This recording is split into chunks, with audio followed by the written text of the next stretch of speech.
During his years of theological maturity, from 1269 to 1272, St. Thomas Aquinas was called to Paris to resolve the complicated question of the nature of the Eucharistic sacrament. Before St. Thomas started his dissertation, he went in church to pray and then finally wrote the actual text. Once the exhibit was concluded, St. Thomas returned to church, and that is when our Lord Jesus appeared to him to confirm the righteousness of his writings. During his second tenure as professor in Paris, St. Thomas found himself in the middle of a dispute taking place among professors at the Sorbonne University in regards to the Eucharistic sacrament. The dispute was about 2 points. A.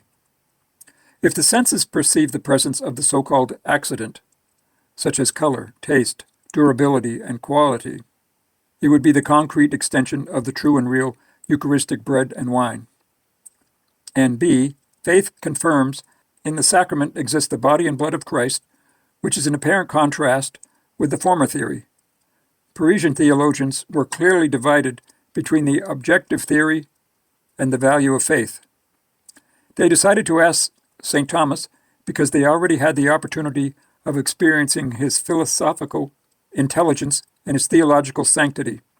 They asked him to offer and communicate his opinion in that this theological wisdom would become the rule to follow. Thomas then, as he usually did, retreated himself to prayer and contemplation and started to pray with great fervor and devotion.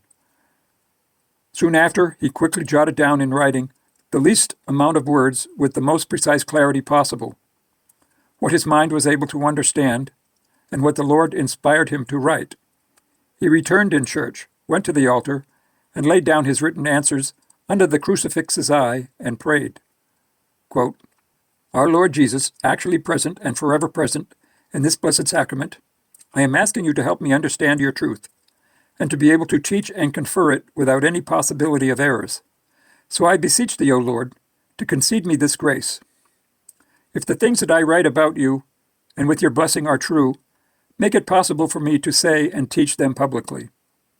If instead I have written something that is not in tune with the truth revealed, and alien to the mystery of the sacrament, stop me from inferring anything that could deviate from the Catholic faith.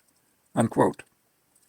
This was the humble prayer of the theologian, who understands that he is dealing with things much higher than himself, and that he has a grave responsibility towards his people. Father Reginaldo, his secretary, and other brethren were fortunate enough to observe St. Thomas while in deep prayer, when suddenly Christ appeared and indicated towards his writings and said, quote, You wrote well about the sacrament of my body, and you wrote well and according to truth.